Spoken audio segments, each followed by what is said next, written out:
Hello and welcome to your daily oracle reading for Wednesday, September 11th, 2019. I'm Linn the Lightworker. I'm so glad you're here. Just a couple things. So I am headed out in about 2 weeks on my East Coast adventure. I'm going to be driving east, and I have a workshop already set up in upstate New York. So in my description box down below, I've put a link to the information regarding my shamanic journey workshop, and I'm not calling it an introduction because many people who are already signed up have experience and have been to my other workshops.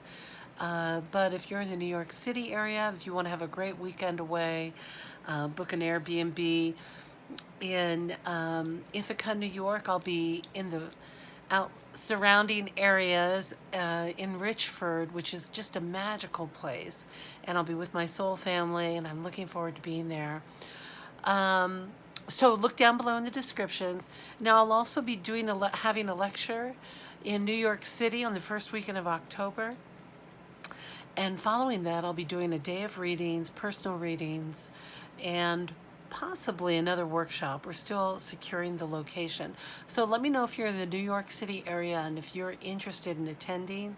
Just shoot me an email at lindathelightworker@gmail.com, and I'll get back to you and fill you in on all the stuff that's happening with my upcoming trip. It's very exciting. Okay, let's jump into the cards.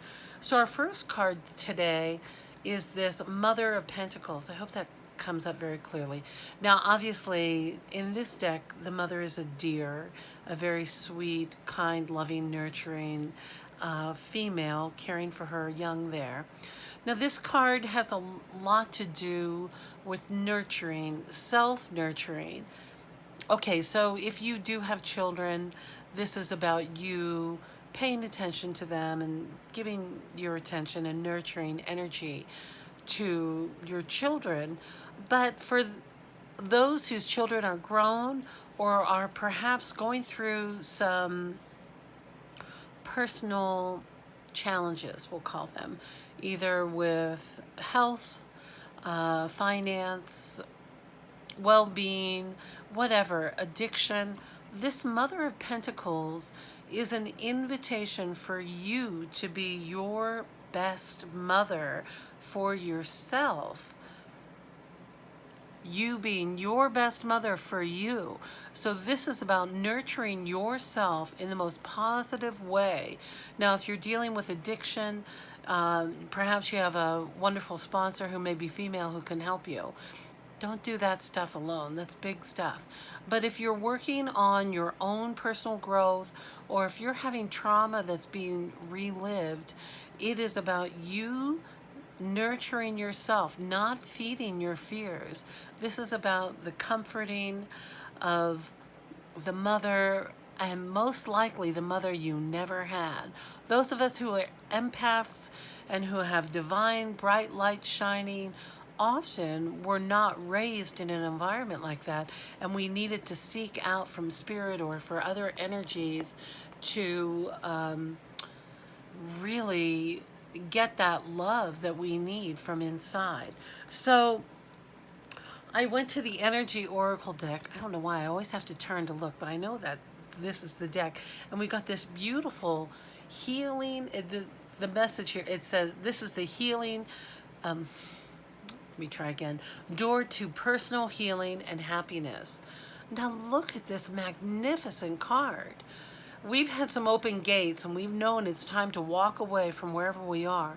But look at this beautiful gate opening onto this happiness, bright, shiny, bright, shiny sky, sunshine, and all this light out beyond.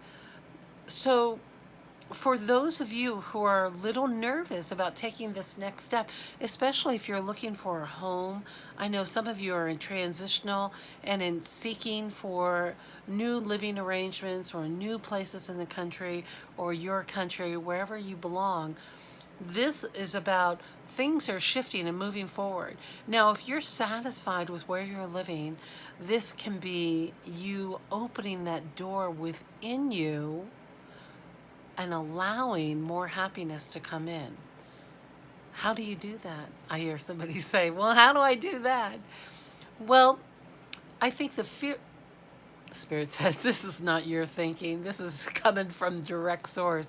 Spirit says, if you want that door to happiness, the first thing you must do is to close the door to unhappiness. Now, many of us have fallen into the habit, it's a habit of negative thinking or of replaying trauma. We can't help it. We can't help it when that trauma is triggered and the worst case scenario is sitting right in front of your face. The body, its programming is to relive the worst case scenario so that you feel ready for if something worse is going to happen. So by then your body is on this autopilot of replaying trauma. It could be from a diagnosis or from serious PTSD from your past or whatever trauma is coming up for you, fear, anxiety, they're all related. So Spirit's saying, gently close that door and say to it with consciousness, I am closing this door for you, and I no longer need to live in this pain body.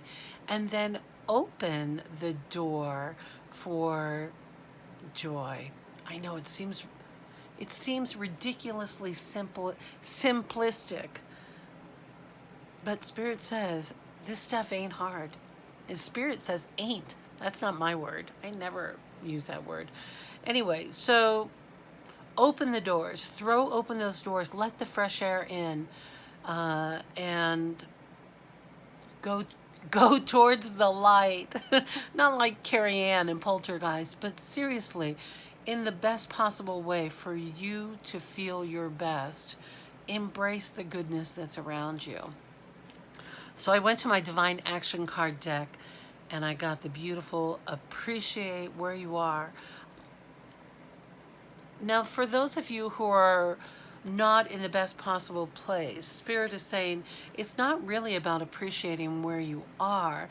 It's appreciating all that you have been through and appreciating how much growth you've had since the last time this kind of bad stuff has happened to you, and that you're responding to your trauma or your fear, your anxiety, or your shadow side in a different way than you used to. Okay, Spirit's saying wrap it up. I know, he's my executive, I don't even think Spirit's a he or she, but Spirit's saying wrap it up. Okay, I want to send a couple messages out. September 11th is always a very reflective day for me because of, in my soul, I'm a New Yorker. That's my city, that's my home city energetically. And when I worked down on Wall Street selling cupcakes, I used to carry my drum and I would do these early morning drummings to help move the grief from the area where I was working, which was just a few blocks from the World Trade Center. It was one of the reasons why I was called to New York City to do this energetic work. And things did shift. Well, I take a little partial responsibility for that financial collapse in 2008 because of the shamanic work I was doing down on Wall Street in those days, and into 2009 and 2010. But it's important to remember not all of the trauma of September 11th, but how it really did. It was one event that united our country in a way that never happened before. In fact, I even was a flag waver for 3 whole days after that, which quickly shifted. But it didn't mean I didn't care for those around me and those who were suffering. But let's just remember the souls who sacrificed their lives for whatever that event was, that horrible destruction. And the other thing I wanted to mention, Spirit saying, what is it? What do you want to say? Oh, I just want to thank you so much for your comments and being a part of my little family here on YouTube. It means a lot to me just to be able to do these videos. So thank you so much, especially for comments, Mel, Jim, Ann, Lisa, all of you who leave comments regularly. It does help give me a little bit of fuel knowing that somebody's actually watching and cares. Not that it matters. It matters to us, but I love you, and I'm really grateful to be sharing these videos with you, and I'm looking forward to seeing you next time.